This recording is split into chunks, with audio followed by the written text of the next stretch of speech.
सरकार गौस पाक फरमाते हैं कि जब मैं मदरसे आता जाता था तो मेरे कानों में एक आवाज आती थी, अब्दुल कादिर महबूब बनोगे या आशिक बनोगे।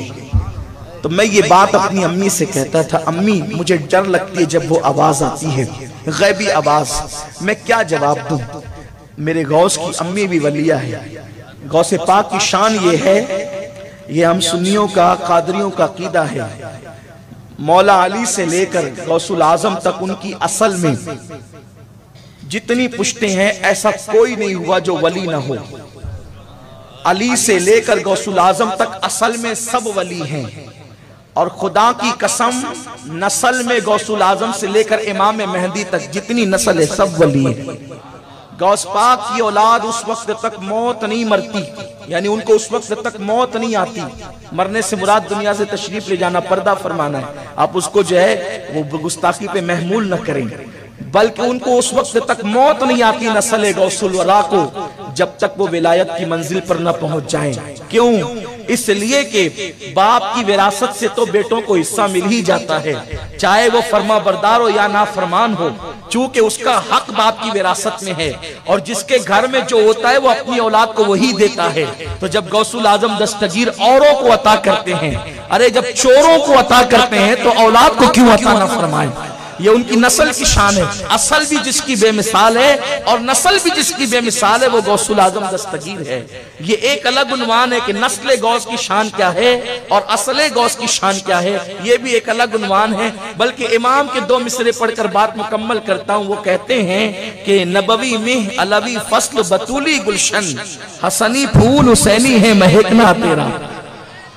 इसकी तशरीह करते जाइए और फिर मकाम गौसुल वरा समझते जाइए।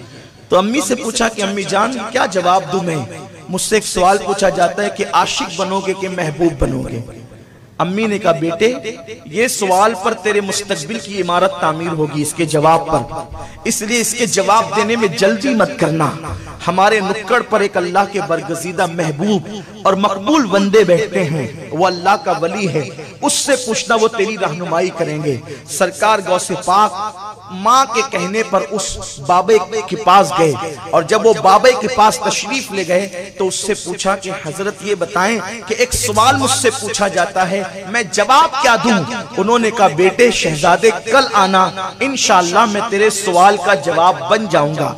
आप सवाल की लज्जतों में इतना मुस्तगरक थे, इतना गर्क थे कि आपने जवाब की तरफ तवज्जो न की और आप लौटे इस हाल में ये सोचकर कि कल वो अल्लाह का बरगजीदा बंदा जवाब देगा। कल वक्त पर जब तशरीफ ले गए तो वो जगह खाली थी। हैरान से हुए और कहा कि ये शख्स गया कहाँ। तो किसी ने कहा कल रात उसका इंतकाल हो गया है, उसका मजहब और उसका मसलक लोग नहीं जानते थे, इसलिए लोगों में इख्तिलाफ हुआ कि ये है कौन। तो उसको उठा करके लोगों ने जंगल में फेंक दिया है। उसको कफन दफन भी नहीं देना लोगों ने मुनासिब समझा, क्योंकि उसका मजहब और मसलक ही लोगों को पता न था, इसलिए वो फेंक दिया गया।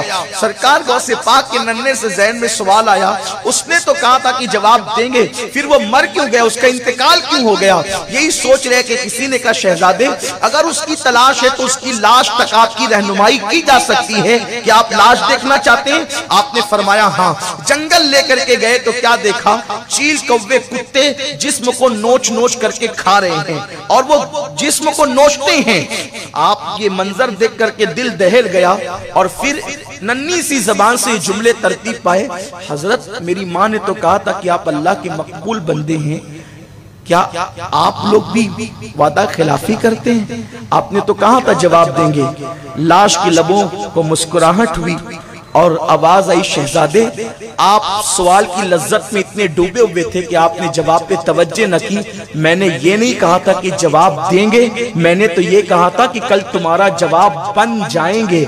लीजिए आपका जवाब हम बन गए, हमें देख लो। आशिक बने थे इसलिए ये दिन देखने पड़े। महबूब बनने में भलाई है कि वहां तो बड़े नाज उठाए जाते हैं। अगर इस मंजिल से गुजरने की हिम्मत है, अगर इस मंजिल से गुजरने की ताकत है तो आशिक बनना, वरना महबूब बनने में भलाई है। मेरे प्यारे आका अलैहिस्सलाम के प्यारे दीवानों, मगर वो अल्लाह अकबर मजमे बहरैन नजीबुत तरफैन वो जात थी। मेरे गौस ने वो मंजर देख करके जब आवाज आई अब्दुल कादिर, आशिकों को तो कफन भी मुयस्सर नहीं आते, आशिकों को तो 2 गज जमीन भी मुयस्सर नहीं आती। ये इम्तिहान का मकाम होता है। अगर इस मंजिल से गुजरने की ताकत है तो आशिक बनना, वरना महबूब बनने में भलाई है। तब मेरे गौस ने कहा था फिर तो मैं आशिक बनूंगा, इसलिए कि इस मंजिल से गुजरने की हिम्मत मौजूद है। और फिर अल्लाह अकबर आशिक बन करके और वो मुजाहिदात किए हैं कि उसको पढ़ने के बाद अल्लाह अकबर दिल अश अश कर उठता है।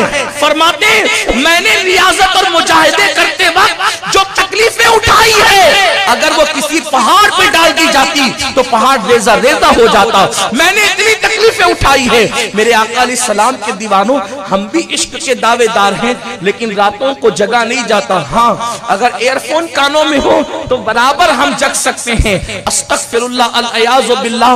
अगर किसी के साथ जिना का प्लान है तो पूरी पूरी रात जग कर गुजारी जा सकती है, लेकिन हबीबे खुदा की मोहब्बत में हम एक रात नहीं गुजार सकते।